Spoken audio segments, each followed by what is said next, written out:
अध्यक्ष महोदय, मैं आपकी अनुमति से प्रस्ताव करता हूं कि मांग संख्या 28 चिकित्सा शिक्षा विभाग के संबंध में 31 मार्च 2024 को समाप्त होने वाले वर्ष के लिए किए जाने वाले व्यय के निमित्त राज्यपाल महोदय को रुपये 49,07,40,89,000 तक की राशि प्रदान की जाए। अशोक लावटी। एक और एक सेकंड। अध्यक्ष महोदय, मैं आपकी अनुमति से प्रस्ताव करता हूं कि मांग संख्या 27 चिकित्सा एवं स्वास्थ्य विभाग के संबंध में 31 मार्च 2024 को समाप्त होने वाले वर्ष में किए जाने वाले व्यय के निमित्त राज्यपाल महोदय को 101,74,40,00,000 तक की राशि प्रदान की जाए। अशोक लावटी।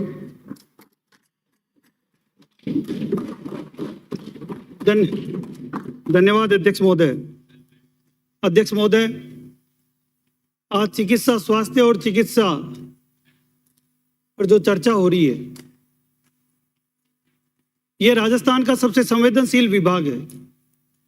राजस्थान के मुख्यमंत्री जी पूरे देश और दुनिया में जगह जगह जाकर राजस्थान मॉडल की बात करते हैं, चाहे वो कोरोना का मॉडल हो, चाहे वो चिरंजीवी योजना का मॉडल हो, चाहे और मैं समझता हूं कि राजस्थान के पूरे 8 करोड़ लोगों का ये प्रत्येक व्यक्ति से संबंधित विभाग है। हर व्यक्ति को इस विभाग से कहीं ना कहीं कोई ना कोई काम पड़ता है। अध्यक्ष महोदय, सबसे बड़ी विडंबना तो देखो कि मंत्री जी के पास 2 विभाग है और दोनों एक दूसरे के विपरीत है। एक विभाग आबकारी है और दूसरा विभाग स्वास्थ्य है। एक विभाग दूसरे का स्वास्थ्य खराब करने वाला है और एक विभाग ये करता है। मैं यही नहीं समझ पाया कि ऐसी क्या क्वालिटी है मंत्री जी कि आपको आबकारी और स्वास्थ्य दोनों का कोई कॉम्बिनेशन ही नहीं। एक विभाग दूसरे के मूल रूप से खिलाफ, एक विभाग दूसरे के लिए पूरा का पूरा खिलाफ, और आपके पास ऐसे 2 विभाग। तो इस विभाग की क्या स्थिति ये देखो। अध्यक्ष महोदय, लगातार जो न्यूज़पेपर्स में अपन पढ़ते हैं, कल ही हम सब लोगों ने राजस्थान को शर्मसार करने वाली एक न्यूज पढ़ी, और ये पहली नहीं है। ये लगातार इस प्रकार की इतनी बड़ी मानवीय संवेदना के साथ कैसे भूल हुई कि ये लगातार 8वीं 10वीं बार ऐसा हो रहा है। अध्यक्ष महोदय, कल एक आर्टिकल छापा राजस्थान पत्रिका ने और लिखा क्रूरता की हद, और उन्होंने अंदर जो शब्द लिखे कि ये क्रूरता केवल किसी पेशेंट के साथ नहीं है, ये क्रूरता केवल उस अबोध बालक के साथ नहीं थी जिसके साथ ये घटना हुई, ये क्रूरता राजस्थान की उस 8 करोड़ जनता के साथ है जिसके साथ ये घटना हुई। और दुर्भाग्य हमारा कि जब भी इस प्रकार की कोई बात सदन में हम करते हैं तो हम उसको हमेशा पक्ष विपक्ष में ले जाते हैं।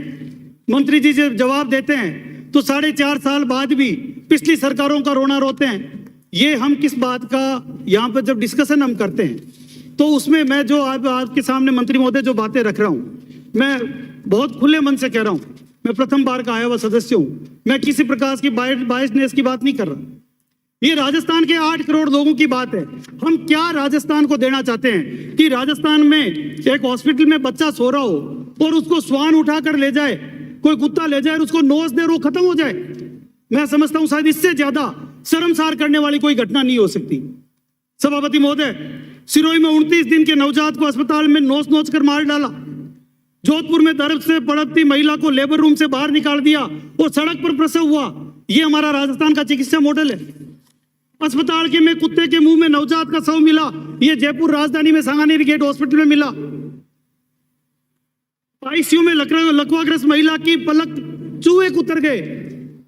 सभापति महोदय, मैं समझता हूं मंत्री जी तो 1 मिनट में पल्ला झाड़ देंगे, कहेंगे साहब ये स्वान तो धारीवाल जी के विभाग के हैं, मैं कुछ नहीं कर सकता, और धारीवाल जी कहेंगे कि ये हॉस्पिटल इनकी है, मैं कुछ नहीं कर सकता। इन दोनों के आपसी विवाद में राजस्थान की जनता के साथ जिस प्रकार का मजाक हो रहा है, मैं समझता हूं पूरे चिकित्सा विभाग का मजाक है। सभापति महोदय, पहले कोटा में नवजात शिशुओं की मौत का विषय चला राजस्थान में। आखिर इस डिपार्टमेंट के अधिकारी इतने लापरवाह कैसे हो सकते हैं जो सबसे ज्यादा संवेदनशील विभाग है। सभापति महोदय, मैं आपके ध्यान में अभी मुख्यमंत्री जी ने लगातार बात की और राजस्थान के हर सदस्य ने चिरंजीवी पे बात की। मैं इस चिरंजीवी पे थोड़ा सा प्रकाश डालना चाहूंगा कि इस चिरंजीवी में आप जाओ, ये चिरंजीवी है क्या। ये चिरंजीवी एक राजस्थान सरकार का स्टार्टअप है और मैं जिम्मेदारी के साथ कह रहा हूं कैसे स्टार्टअप है कि ये पहली बार इस चिरंजीवी में आप देखो कितनी स्मार्ट, बनाने वाले को हो सकता है बड़ी अच्छी योजना बनाई हो, मैं धन्यवाद भी दूंगा, लेकिन इस योजना का हश्र क्या हो रहा है? इस रईस विभाग में राजस्थान में केंद्र सरकार की इंश्योरेंस कंपनियों को लूटने की ये योजना है। और कैसे है? आज से पहले भी सरकारी हॉस्पिटल में फ्री इलाज होता था, निःशुल्क मुफ्त दवाएं मिलती थी, सारे टेस्ट फ्री होते थे। और जब पहले मुख्यमंत्री बने थे तब भी उन्होंने किया था। लेकिन इस बार क्या हो रहा है? इस बार पहली बार सरकारी हॉस्पिटल को भी इलाज का वो पैसा मिल रहा है जो प्राइवेट हॉस्पिटल को मिल रहा है। ये कमाई का जरिया इन्होंने चिरंजीवी के माध्यम से सरकारी हॉस्पिटलों को बनाया है। आज एसएमएस में जो इलाज हो रहा है उसका वही पैकेज मिल रहा है जो प्राइवेट हॉस्पिटल को मिल रहा है। आज डिस्ट्रिक्ट हॉस्पिटल में जो इलाज हो रहा है उसको भी वही पैसा मिल रहा है जो प्राइवेट हॉस्पिटल को मिल रहा है। तो ये इलाज की क्वालिटी कैसे मिलेगी? और इलाज की क्वालिटी दी है तो मंत्री जी आप जरूर जवाब देना। आज हालात क्या है? मैं यदि ये कहूं कि आज हॉस्पिटल में मुफ्त इलाज के लिए यदि हम बात करें तो ये केंद्र सरकार की इंश्योरेंस कंपनियों को तो ले ही रहे हो आप पैसे, और चलो आप ले हो, लेकिन आपके पैकेज क्या है? आप जिम्मेदारी के साथ बताना कि जब चिरंजीवी योजना 5 लाख की थी, आयुष्मान भारत योजना की आपने नाम बदला, 5 लाख रुपए भी आज तक राजस्थान में कितने लोगों को मिले हैं? राजस्थान में कुल 33 लाख लोगों ने अब तक क्लेम लिया है। 33 लाख लोगों में से पूरे 5 लाख रुपए अभी तक कितने लोगों को मिला है? यदि 100 लोगों को भी मिला हो तो आप 100 की टेबल यहां पे जरूर उस लिस्ट को टेबल कर दें, मैं बिल्कुल आपसे पूछूंगा। सभापति महोदय, इसलिए नहीं मिल सकता कि यदि आज कोई भी सदस्य, कोई भी राजस्थान का व्यक्ति यदि उसको हार्ट की बीमारी हो जाए, वो एडमिट होने जाता हो, हार्ट के साथ उसको नेफ्रो की प्रॉब्लम हो जाए, गैस्ट्रो की हो जाए, उसको कोई और लीवर की हो जाए, कुछ भी प्रॉब्लम 5-6 बीमारियां भी एक साथ हो जाए और वो पूरा 1 महीना भी एडमिट रहे तो उसका खर्चा 3,67,000 रुपए से 1 रुपए ऊपर नहीं आएगा। आप 5 बीमारियों का एक साथ जोड़ लो, 3,67,000 रुपए से ऊपर उसका खर्चा नहीं आएगा। आप उसको 5 लाख कर दो, 10 लाख कर दो, 25 लाख कर दो, जब पैसा होना ही नहीं है उसका खर्च, उसका इलाज ही नहीं होना, तो आप 5 करोड़, 10 करोड़, 25 करोड़, उससे क्या फर्क पड़ेगा? सभापति महोदय, मैं इसलिए कह रहा हूं कि आप पैकेज की रेट देखो, जो इन्होंने पैकेज बनाया है उस पैकेज की रेट में कहीं पर भी आपको किसी भी प्राइवेट हॉस्पिटल में आपको कार्डियोलॉजी का इलाज नहीं होगा। क्यों? क्योंकि जिस प्रकार के कार्डियोलॉजी की रेट्स है उस रेट में इलाज नहीं होगा। ऑर्थो सर्जरी नहीं होगी, न्यूरो सर्जरी नहीं होगी, गैस्ट्रो सर्जरी नहीं होगी, न्यू गैस्ट्रो सर्जरी नहीं होगी, ऑन्कोलॉजी सर्जरी नहीं होगी। ये किसी भी प्राइवेट हॉस्पिटल में आप जाकर करवा लो। यदि वो करते हैं तो उन्होंने कोई किराए पे पास में एक हॉस्पिटल ले रखा है जहां भेड़ बकरियों की तरह मरीजों को डालते हैं, और चिरंजीवी योजना और आरजीएचएस वाले लोगों के साथ इस प्रकार का दुर्व्यवहार राजस्थान में हो रहा है। मैं आपको आगाह कर रहा हूं, ये योजना अच्छी है, इस योजना पर आप ध्यान देकर इसको ठीक करें, इसके पैकेज की रेट ठीक करें। इसमें आपके घर से कुछ नहीं लग रहा, पैसा इंश्योरेंस कंपनी दे रही है आपको, फिर भी मुझे समझ में नहीं आ रहा कि आप इतने कंजूस क्यों हो रहे हो। सभापति महोदय, यहां तक कि किसी प्राइवेट हॉस्पिटल में महिलाओं की डिलीवरी और मोतियाबिंद ईएनटी के ऑपरेशन भी नहीं हो रहे। क्यों नहीं हो रहे? अधिकांश हॉस्पिटल तो कर ही नहीं रहे, उन्होंने मना ही कर दिया। जयपुर शहर में आप बता दें, सैकड़ों हॉस्पिटल, 70% हॉस्पिटल इलाज नहीं कर रहे। आपने पिछले 3 सालों में किस हॉस्पिटल पर क्या कार्रवाई की? जगह आपने फ्री दी, अभी मुख्यमंत्री जी ने स्पीच में धमकाया भी। अभी आपने हॉस्पिटलों की बिल्डिंगों का लेआउट प्लान नापा धारीवाल जी के डिपार्टमेंट से, उनको धमकाने के लिए, लेकिन हुआ क्या? इलाज अभी भी नहीं दे रहे। कोई भी व्यक्ति भेजकर देख लो, किसी भी विधानसभा क्षेत्र के व्यक्ति को प्राइवेट हॉस्पिटल इलाज नहीं दे रहे। और क्यों नहीं दे रहे? क्योंकि आप यदि 1 रुपए की चीज बाजार में आपको 25 पैसे में दे तो कैसे देगा? आप एसएमएस हॉस्पिटल में तो इलाज कर नहीं सकते उसका उस रेट में, और आप कह रहे हो प्राइवेट हॉस्पिटल इलाज कर दे। सभापति महोदय, सबसे बड़ा मजाक आज के दिन, किसी प्राइवेट हॉस्पिटल में पेस मेकर लगवा के बता दो, आपने बोन कैंसर का इलाज करवा दो, इम्प्लांट का करवा दो। क्यों? क्योंकि इनकी जो आपने अभी रेट रिवाइज की है वो आपने 1,30,000 रुपए की है। मैं इस सदन में कह रहा हूं, मंत्री जी आप इसकी रेट मंगा लो दुनिया में, किन इक्विपमेंट्स की रेट 1,30,000 रुपए में ये उपलब्ध है क्या? ये आपके बुद्धिमान अधिकारी बैठे, इनसे पूछ लो। जब आपकी कंपनी आरएमआरएस खुद इस रेट से ज्यादा में इसको खरीद रही है तो प्राइवेट हॉस्पिटल इसका इलाज उससे कम में कैसे कर देगी? वो तो इलाज भी इससे कम में कर दे और आपकी कंपनी उसको उससे कम में खरीद ही नहीं सकती, तो फिर ये पैकेज कौन बनाता है? ये ऐसे बुद्धिमान चतुर लोग कौन है? सभापति महोदय, मैं जो कह रहा हूं कि प्राइवेट हॉस्पिटलों ने पास में छोटे छोटे हॉस्पिटल किराए पे ले रखे हैं, और मंत्री जी आपसे छुपा हुआ नहीं है, आप भी जयपुर में ही रहते हो, क्यों उन पर कार्रवाई नहीं हो रही? आपके लाल सोट के लोग भी जाते हैं तो आपको फोन करना पड़ता है, फिर भी यदि किसी बड़ी हॉस्पिटल में उनका इलाज नहीं होगा, पास में जहां भेड़ बकरियों की तरह जहां पेशेंट भरे जाते हैं, उस प्राइवेट चिकित्सालय में वहां पर किराए पे ली हुई दुकान में उनका इलाज होगा। क्यों? क्योंकि आपने उनका गला घोंट रखा है, इसलिए आप राइट टू हेल्थ ला नहीं पा रहे हो। प्रवर समिति की 2 महीने से आप मीटिंग नहीं कर पाए, क्यों? क्योंकि आपने इसका ट्रैक ही गलत पकड़ लिया, आपके अधिकारियों ने आपको गुमराह किया। इसकी पैकेज की सबसे पहले रेटों को रिवाइज करने की जरूरत है, वरना ये चिरंजीवी योजना राजस्थान में औंधे मुंह गुड़चिक हुई है और आप किसी व्यक्ति को इलाज नहीं दे पाओगे। सभापति महोदय, चिरंजीवी का यदि पहले कोई व्यक्ति जाता है तो सबसे पहले तो उसको कहते हैं कि उसका ट्रायल है, पोर्टल चला तो ठीक है, वरना नगद में इलाज कराओ। फिर यदि वो उसको 1 से ज्यादा डॉक्टरों को दिखाना है तो उसको कहते हैं अलग अलग दिन आओ। फिर यदि वो करता है सरकार की दवा अस्पतालों में जांचें फ्री होगी, और हकीकत क्या है, पेट स्कैन समेत 280 तरह की जांचें ही बंद कर रखी है। आज हालात क्या है, कैंसर जैसी बीमारियों के इंजेक्शन नहीं मिल रहे हैं, जो चिरंजीवी योजना में लाखों रुपए खर्च हो रहे हैं। 11 लाख कर्मचारी पेंशनों की हार्ट बीपी समेत 30 से ज्यादा फ्री दवाएं बंद पड़ी है, और 33 जिलों में से 25 जिलों में किसी डॉक्टरों का स्पेशलाइज्ड जो डॉक्टर होते हैं वो कंसल्टेंट ही नहीं है। 25 जिलों में, यदि हो तो आप चेक करवा के लिस्ट मंगवा लो, आप जवाब दे देना।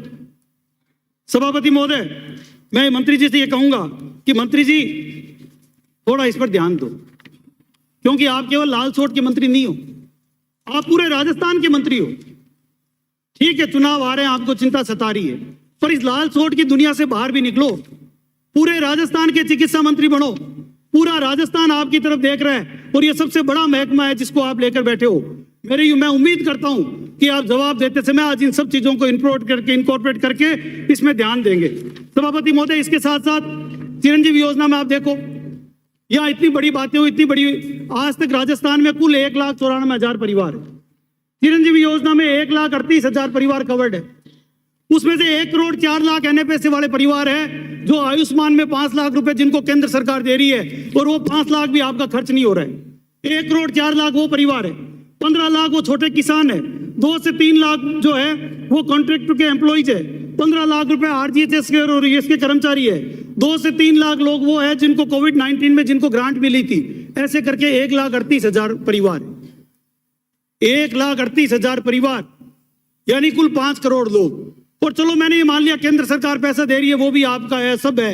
850 करोड़ रुपए तो जनता आपको दे रही है, और 850 करोड़ रुपए सरकार उसमें मिला रही है। चिरंजीवी योजना, कुल योजना जिसका इतना बड़ा प्रचार कर रहे हैं, 3 लाख करोड़ के राजस्थान के बजट में मात्र 1700 करोड़ रुपए की पूरी योजना है, जो इंश्योरेंस कंपनियों के माध्यम से आपको पैसा मिल रहा है। सभापति महोदय, आप कल्पना करो कि 8 करोड़ राजस्थान की जनता में से जो 5 करोड़ लोग चिरंजीवी में इलाज ले रहे हैं, उनका केवल और केवल 1700 करोड़ रुपए का बजट है। यानी प्रति व्यक्ति में निकालूं तो 324 रुपए का खर्चा आता है। और इससे पहले यदि प्रति व्यक्ति राजस्थान का आप देखो तो राजस्थान में इससे पहले जो प्रति व्यक्ति खर्चा आता था चिरंजीवी से पहले, वो आता था पर कैपिटा जो एक्सपेंसेज आता था वो आता था 2496 रुपए, और आज इस चिरंजीवी के आने के बाद राजस्थान में 340 रुपए प्रति व्यक्ति खर्चा आ रहा है।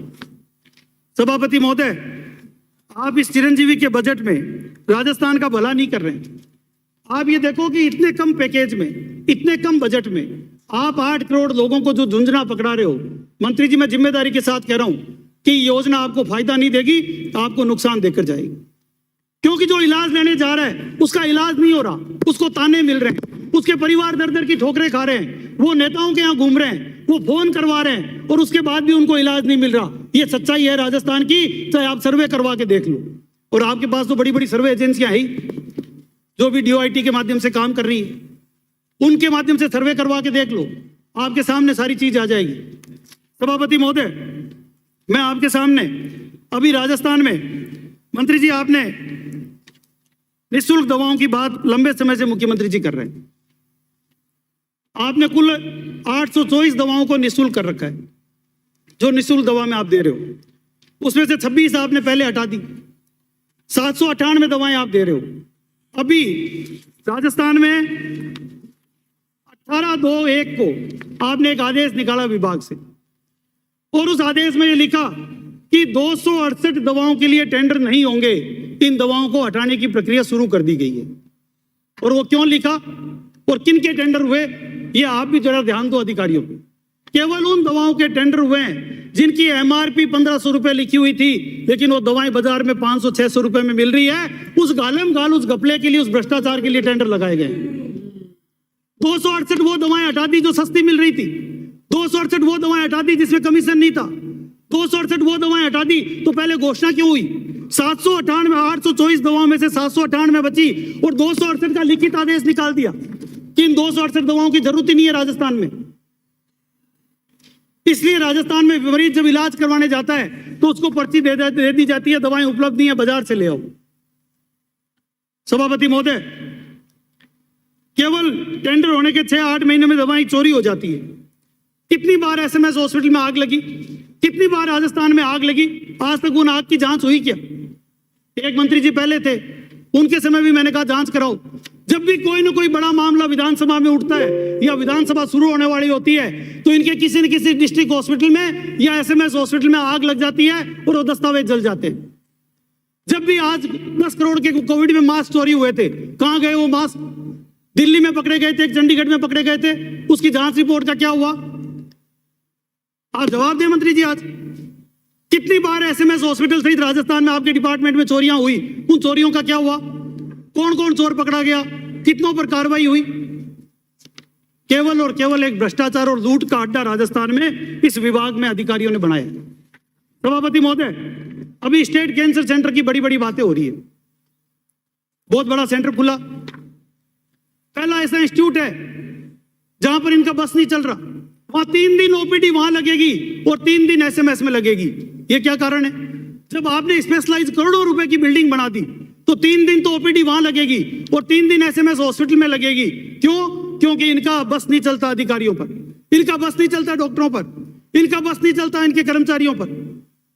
सोमवार को वहां आएगा मरीज, मंगलवार को चला गया तो एसएमएस जाओ, छुट्टी होनी होगी तो 2 दिन इंतजार करो क्योंकि आज ओपीडी नहीं है, डॉक्टर साहब नहीं आएंगे। यदि नहीं है तो आप चेक करवा लो। और फिर क्या हुआ? अभी एक बड़ा टेंडर हुआ, और बड़ा टेंडर हुआ, दुनिया में पहला टेंडर है। अभी इन्हें लीनियर एक्सीलेटर मशीन खरीदी 54 करोड़ रुपए में, 40 करोड़ रुपए केंद्र सरकार ने भेजे इनको। चलो आपने कहीं नहीं प्रचार किया, मत लिखा, कोई बात नहीं। इसमें 40 करोड़ रुपए केंद्र सरकार के है कि नहीं है बता देना। 40 करोड़ रुपए केंद्र सरकार ने दिए और उसके बाद आपने टेंडर किया। 3 बार टेंडर हुए, 2 बार क्यों रिजेक्ट हुए वो भी कारण बताना। और दुनिया में पहला ऐसा टेंडर है, आप देखो कि जिसकी जमीन, महंगी जगह, महंगी मशीन, सब कुछ सरकार का। केवल मशीन को चलाने के लिए जो एम्प्लॉइज लगेंगे या 1-2 जो एक्सपर्ट लगेंगे, उनके लिए जो रेवेन्यू मॉडल बना है वो 55% कंपनी को जाएगा और सब कुछ देने के बाद में भी केवल 45% राजस्थान सरकार को मिलेगा। ये कौन सा मॉडल है दुनिया में? पीपीपी में मेरी डॉक्टरेट की हुई है, मेरी पीएचडी का सब्जेक्ट रहा है पीपीपी। ये पहली बार मैं पीपीपी मॉडल देख रहा हूं जिसमें रेवेन्यू का सरप्लस मॉडल प्राइवेट प्लेयर को दिया जा रहा है और लेस मॉडल राजस्थान गवर्नमेंट खुद पे रखता हो।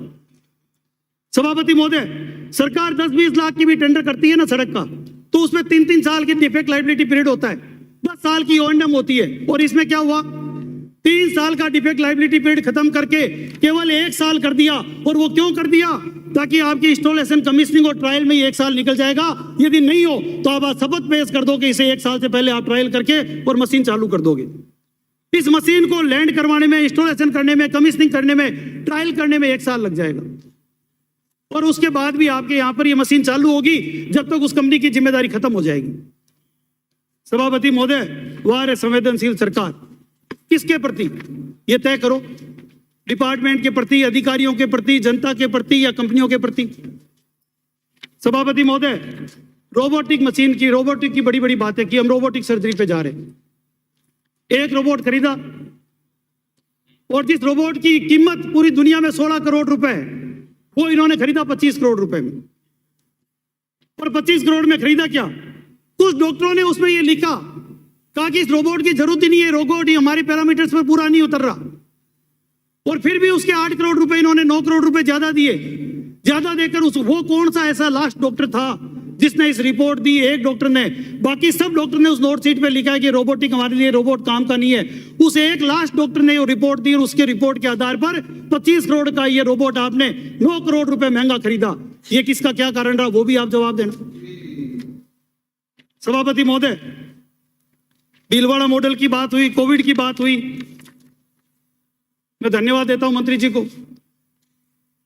चलो पहले वाले मंत्री जी के समय हुआ होगा, लेकिन कोविड की बात हुई, को भीलवाड़ा मॉडल की बात हुई, वो सब सीएमएचओ कहां है जो उस मॉडल में लगे हुए थे? वो सारे अधिकारी कहां गए जो उस मॉडल में लगे हुए थे? ऐसा क्या हुआ कि आपके मंत्री बनते ही 3 महीने के अंदर अंदर राजस्थान के सारे सीएमएचओ बदल दूंगा? वो एक विज्ञापन आते थे ना, पूरे घर के बदल दूंगा। आपने पूरे राजस्थान के सीएमएचओ बदल दिए, पूरे राजस्थान के अधिकारियों को बदल दिए, और आप कह रहे हो हमारा कोविड मॉडल सक्सेस था। या तो वो मॉडल सक्सेस नहीं था, या फिर इसका मतलब कि इसमें पीछे कोई ना कोई दाल में काला है। एक बदलते, 2 बदलते, सारे बदल दिए। इतनी देश था।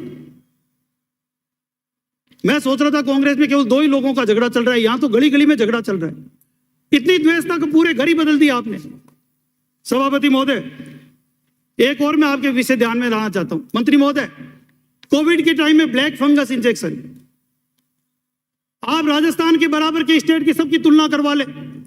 राजस्थान ने 220 करोड़ रुपए की खरीद की थी, और हमारे बराबर के सारे स्टेटों ने कितने करोड़ रुपए की इंजेक्शन खरीदा है? ये आंकड़ा सामने आ जाएगा, दूध का दूध, पानी का पानी हो जाएगा।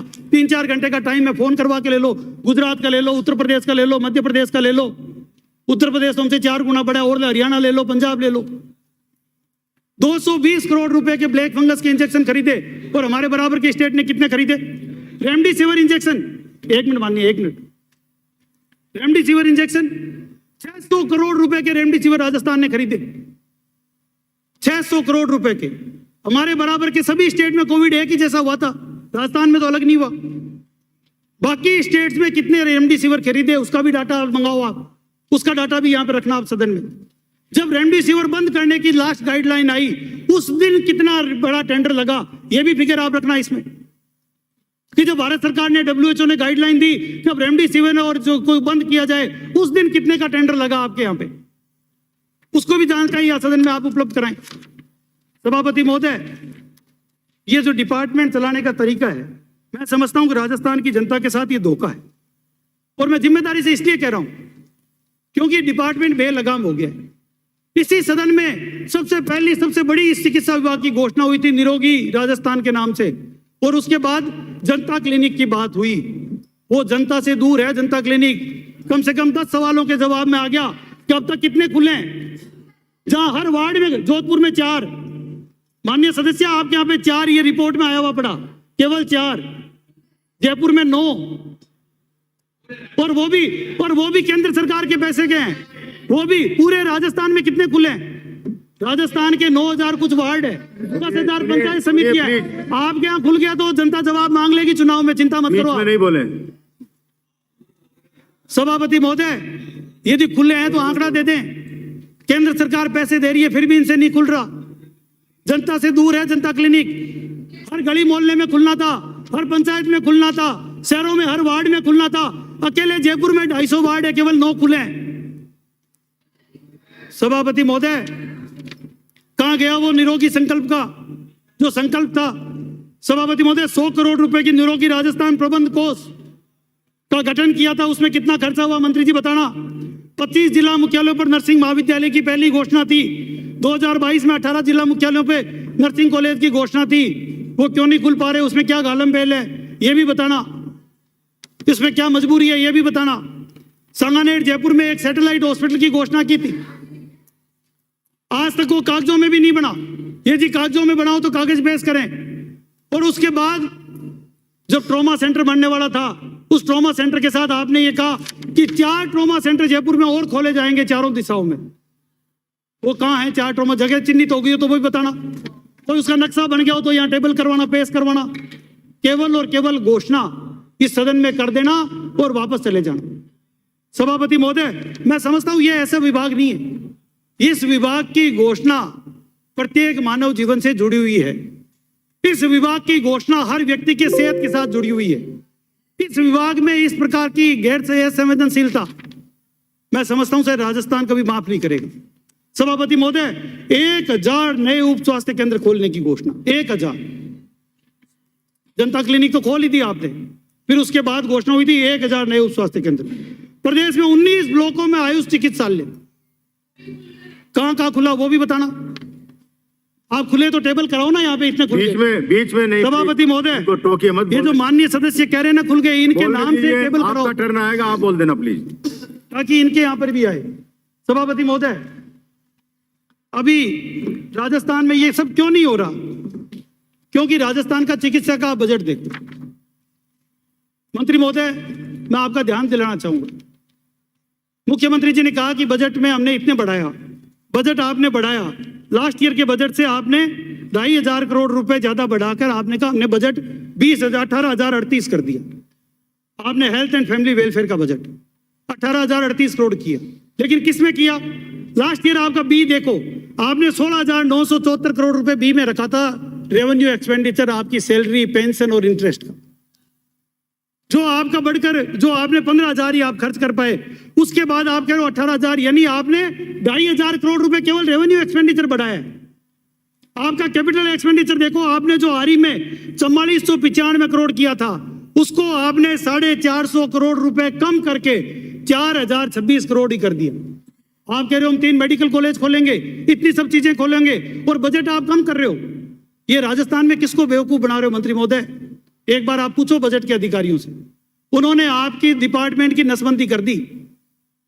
आपके डिपार्टमेंट का कैपिटल एक्सपेंडिचर केवल जिनसे आपको इंफ्रास्ट्रक्चर डेवलप करना है, जिनसे खरीद करनी है, मशीनें खरीदनी है, नए डेवलपमेंट करने हैं, नए भवन बनाने हैं, नए चिकित्सालय बनाने हैं, नए कॉलेज बनानी है, नए नर्सिंग इंस्टीट्यूट बनाने हैं, 3-3 मेडिकल कॉलेज बनाने हैं, उसमें आपका केवल बजट 450 करोड़ रुपए कम करके 4,000 करोड़ पे ले आए, जो आपने आरी में 4495 करोड़ रखा था। यानी आपने माना कि हमारा 2,500 करोड़ रुपए सैलरी पेंशन पे तो बढ़ेगा, कैपिटल इंफ्रास्ट्रक्चर पे आपने कम किया है। ये आपका हेल्थ एंड फैमिली वेलफेयर का पूरा बजट है। इसमें केवल हेल्थ का करोगे तो थोड़ा और कम हो जाएगा। माननीय सदस्य, 4 मिनट में आप अपना सभापति महोदय, अभी टाइम है, 4 मिनट्स अभी टाइम है सर।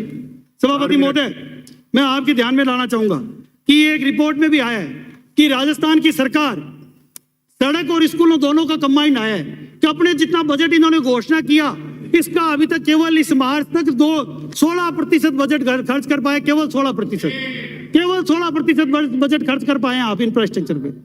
सभापति महोदय, मैं बात करूं 44,000 संविदा कर्मियों की बात की थी आपने। आपने कहा संविदा, आप मंत्री जी आप जो कह रहे हो मुझे पता है, आप कहोगी ऐसी ही बातें हो रही है, तो आप इनकी आंकड़ों से ही टेबल कर दें। 44,000 संविदा कर्मियों को नियमित करने की बात थी, आपने एक्ट यहाँ मुख्यमंत्री जी के मुंह से बुलवाया। आप उनको घोषणा करो, कैसे करोगे? आपने ठेका कर्मी 15 वर्षों से लगातार काम कर रहा हो, ये पहली शर्त लिखी है। दूसरी शर्त लिखी है उसकी सर्विस ब्रेक नहीं हो, यानी वो ठेका कर्मी कभी बीच में कभी छोड़कर नहीं गया हो। और तीसरा, उसको डिपार्टमेंट के एडमिनिस्ट्रेशन हेड से एक सर्टिफिकेट लेना पड़ेगा, जिसके लिए वो दर दर की ठोकरें खाते घूम रहे हैं। यानी आप उसको नियमित नहीं कर पाओगे, ये आपने पक्का मान लिया। सभापति महोदय, ठीक है, सही यदि बात करो राजस्थान में मिलावट की, तो आज राजस्थान का हाल क्या है? मुख्यमंत्री जी की फोटो लगाई, फोटो लगाकर जो आपने मिलावट का जो ये लिया, इस मिलावट में आपने शुद्ध के लिए युद्ध चलाया। आपने 34,525 फूड सैंपल लिए, कहां गए? पूरे देश में ये पहला विभाग है जहां फूड डिपार्टमेंट के पास ये लैब्स नहीं होकर मेडिकल के पास है, और मेडिकल के अधिकारियों को फुर्सत नहीं है, टेम्परेरी चार्ज देते हैं शुद्ध के लिए, युद्ध के लिए घोषणा करते हैं, मुख्यमंत्री जी की फोटो लगाते हैं और फिर उसके साथ मजाक करते हैं। 34,525 फूड सैंपल लिए, एक भी चालान आज तक कोर्ट में पेश नहीं हुआ।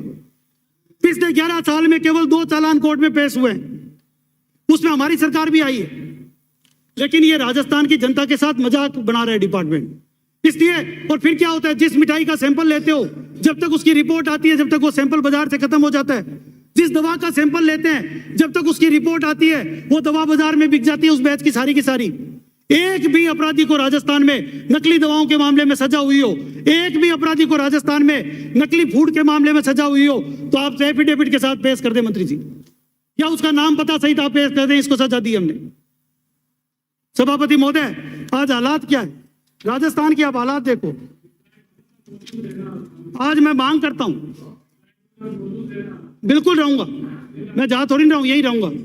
एक और मिनट में- सभापति महोदय, माननीय सदस्य 1 मिनट में। सभापति महोदय से आप बार बार टाइम हो कह गया। के क्यों, या तो आप कह दो मैं बैठ ही जाऊं, ये एक क्या मिनट बात हुई में- सर? ये 10-10 मिनट ज्यादा बोलते हैं ना, ऐसे मत करो 2 सभापति मिनट में महोदय, कर दीजिए आप। ऐसे मत करो। देखो आप कोई समय यदि 2 मिनट ऊपर नीचे हो गए तो ऐसे क्या आप सेकंड सहित आप काउंट कर रहे हो, फिर सबका हम भी करेंगे आप काउंट अपनी बैठ के। बात बोलिए ना। ऐसे नहीं सभापति महोदय। आप अपनी बात बोलिए। सभापति महोदय, मैं मांग करता हूं मंत्री जी से, राजस्थान में सबसे बड़ा कैडर था आपका नर्सिंग का, आज उस नर्सिंग जो ट्यूटर है उनको आप राजपत्रित अधिकारी बनाने में क्या दिक्कत है? उनको मान सम्मान देने में क्या दिक्कत है? राजस्थान के जो नर्सिंग है 35 अन्य विभागों में सेम पेंशन के लोगों को आपने राजपत्रित अधिकारी बना दिया, तो ये नर्सिंग वालों ने क्या गुनाह किया आपके साथ? क्या ये राजस्थान के मतदाता नहीं है? क्या ये राजस्थान के रहने वाले नहीं है? मैं मांग करता हूं कि इनको भी राजपत्रित अधिकारी बनाया जाए। और सभापति महोदय, सबसे बड़ी बात तो यह है, मैं मंत्री जी से एक चीज जरूर पूछना चाहूंगा। मंत्री जी, ऐसी कौन सी वो अदृश्य शक्तियां हैं जिसके कारण आप परेशानी में हो? आप जब मंत्री बने थे तब तो राजस्थान में बड़ी चर्चा थी कि स्वास्थ्य विभाग के मंत्री का कितना साफ सुथरा कलर है। आपका कलर तो जो है वो दिन प्रतिदिन जो है वो काला होता जा रहा है, और पूरे सदन में चर्चा है कि एक मंत्री जी यहाँ जयपुर वाले हैं, वो आज आए नहीं है प्रताप जी, वो दिन प्रतिदिन गोरे होते जा रहे हैं। ये चक्कर क्या है ये स्वास्थ्य विभाग का? इसकी भी जांच करवा के बताओ अधिकारियों से। एक मंत्री काले हो रहे हैं, एक मंत्री गोरे हो रहे हैं, ये क्या चक्कर है? और स्वास्थ्य विभाग में ऐसे कौन से वो अदृश्य शक्तियां हैं जो वहां पे कुर्सी पर बैठकर सारे राजस्थान के अधिकारियों को निर्देश देती है? वो किस हैसियत से वहां पर बैठते हैं? कौन है वो लोग? इसकी जांच करके कौन सदन को बताएगा? जो राजस्थान के अधिकारियों को निर्देशित करते हैं वो कौन से राजपत्रित अधिकारी है? मंत्री महोदय, ये भी राजस्थान की जनता को बताना। मैं जवाब के समय यही रहूंगा, ये बात भी जवाब में बताना धन्यवाद कि वो माननीय स्वास्थ्य विभाग में कौन बैठते हैं। थैंक यू वेरी मच माननीय सदस्य। अध्यक्ष महोदय, लास्ट में मैं ये कहूंगा मंत्री जी, ये एक WHO के SDG गोल्स होते हैं जिसमें लिविंग स्टैंडर्ड से लेकर जो है नो पुवर्टी और हंगर, जीरो हंगर से लेकर लिविंग स्टैंडर्ड तक सारे पैरामीटर्स होते हैं। उसमें राजस्थान कहाँ खड़ा है, एक बार इसको भी देख लेना।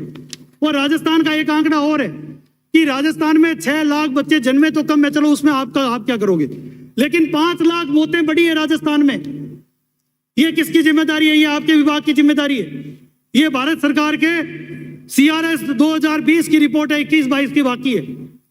CRS की रिपोर्ट में है कि राजस्थान में 5 लाख मौतें बढ़ी है नवजात बच्चों की। वो क्यों बढ़ी है, इस पर भी जांच कराएं। SDG गोल में राजस्थान, जो देश का एवरेज 6.6 है, वो राजस्थान 3 से भी नीचे है, उसकी भी जांच करवाए, कम इन पैरामीटर्स पे पूरे आएंगे। बहुत बहुत धन्यवाद सभापति महोदय, आपने मुझे Thank you. बोलने का मौका Thank दिया और मैं उम्मीद